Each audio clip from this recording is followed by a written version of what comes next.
So in our third section here, we're just going to look at some historical connections so that you can understand that these animals symbolize actual people in history.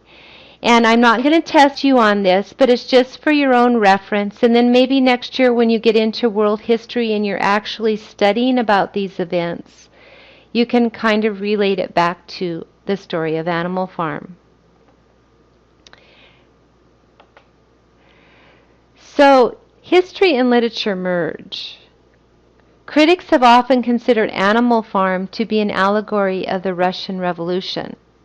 In the early 1900s, there was a Russian Tsar named Nicholas II, and he had a very unhappy population, and you can see him here, Tsar Nicholas II. Many Russian peasants were struggling to survive under an oppressive government.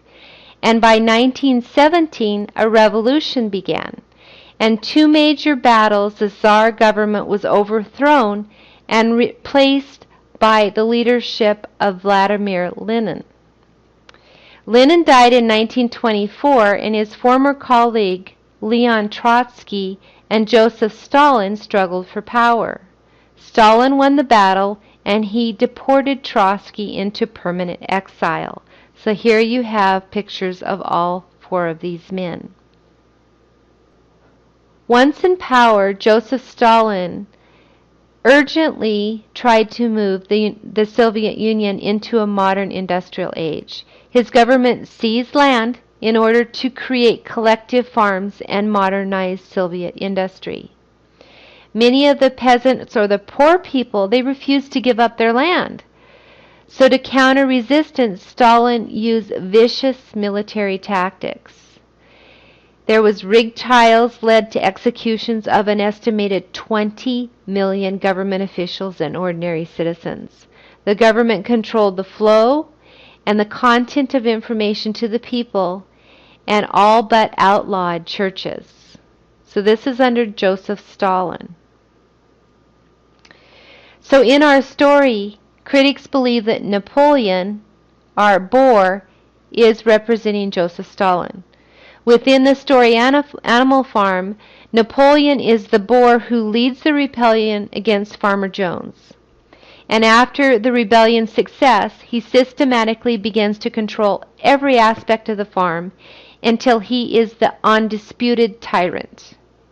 In real history, Joseph Stalin is a communist dictator from 1922 to 1953, and he killed everybody who opposed him. He loved the power, and he used the KGB, or the secret police, to enforce his ruthless and corrupt antics. Then critics believe that Farmer Jones represented the Tsar Nicholas II. Farmer Jones in Animal Story is the irresponsible owner of the farm. He lets the animals starve, and he beats them with the whip, and sometimes he shows random acts of kindness. Within history, Tsar Nicholas II was the weak Russian leader during the early 1900s, and he was often cruel and brutal to his subjects, but then he had moments where he displayed kindness. So they believe they correlate between these two.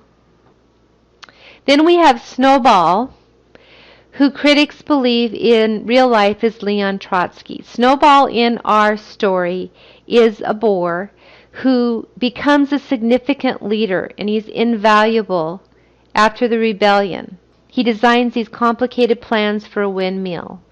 And he's leading, but then he's chased off the farm forever by Napoleon's dog, and thereafter is used as a scapegoat for the animals' troubles. They blame Snowball. Blame Snowball. It's Snowball's fault. Blame Snowball. Well, in real life, there was a guy, Leon Trotsky, and he was a pure communist leader who was influenced by the teaching of Karl Marx. And he wanted to improve life for people in Russia. But then he was driven away by Lenin's KGB. Critics believe that these two correlate from fiction to history. Then we have Old Major, which critics correlate with Karl Marx in history. Old Major was an old boar who gives a speech about the evils perpetuated by humans, and it makes all the animals upset, and it leads them into rebellion. His philosophy concerning the tyranny of man is named animalism. And he teaches the animals the song Beast of England, but he dies before the rebellion. But he's significant there. In history, we have Karl Marx, who is the inventor of communism. He wants to unite the working class to overthrow the government, but he dies before the actual Russian Revolution takes place. So critics correlate these two. So who is Karl Marx, we ask? Well, many ideas behind the Soviet Revolution were based on the writings and teachings of a German intellectual named Karl Marx. Marx believed that societies were divided into two segments. You had the working class, who created all the products, and then you had the owner class, who enjoyed all those products. The class division led to inequality and oppression of the working class.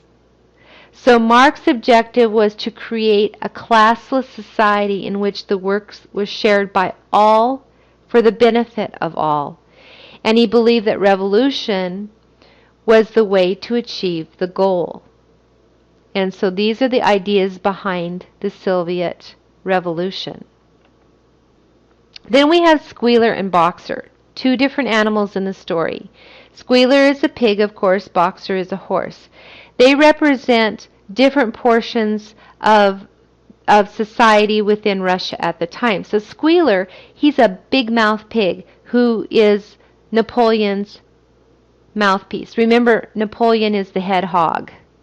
And he manipulates how the animals think and feel by using rhetoric and hollow-sounding lies and promises to them. Squealer represents in Russian society the propaganda department, the media department that put out all the lies that tried to build up Stalin's image and get people to following him even though he wasn't who he said he was.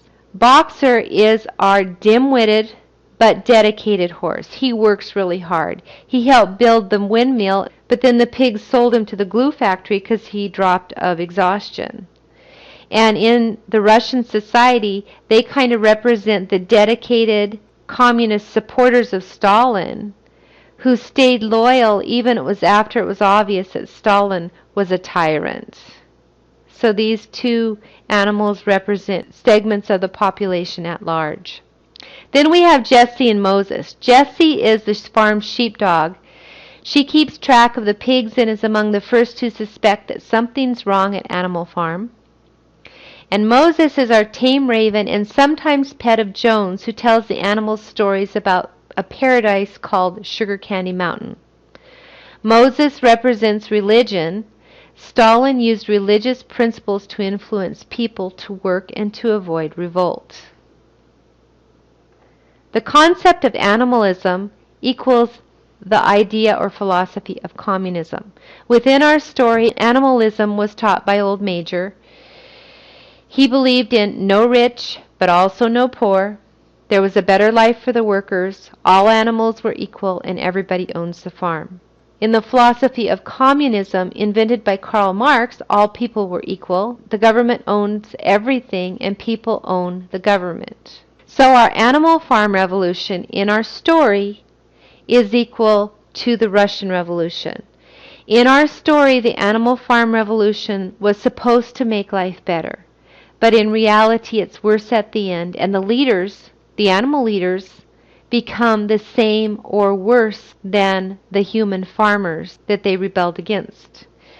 In history, in the Russian Revolution, it was supposed to fix the problems created by the Tsar, but life was even worse after the revolution, and Stalin made the Tsar look like a nice guy. So that's the end of our introduction to Animal Farm. Now let's enjoy reading the story.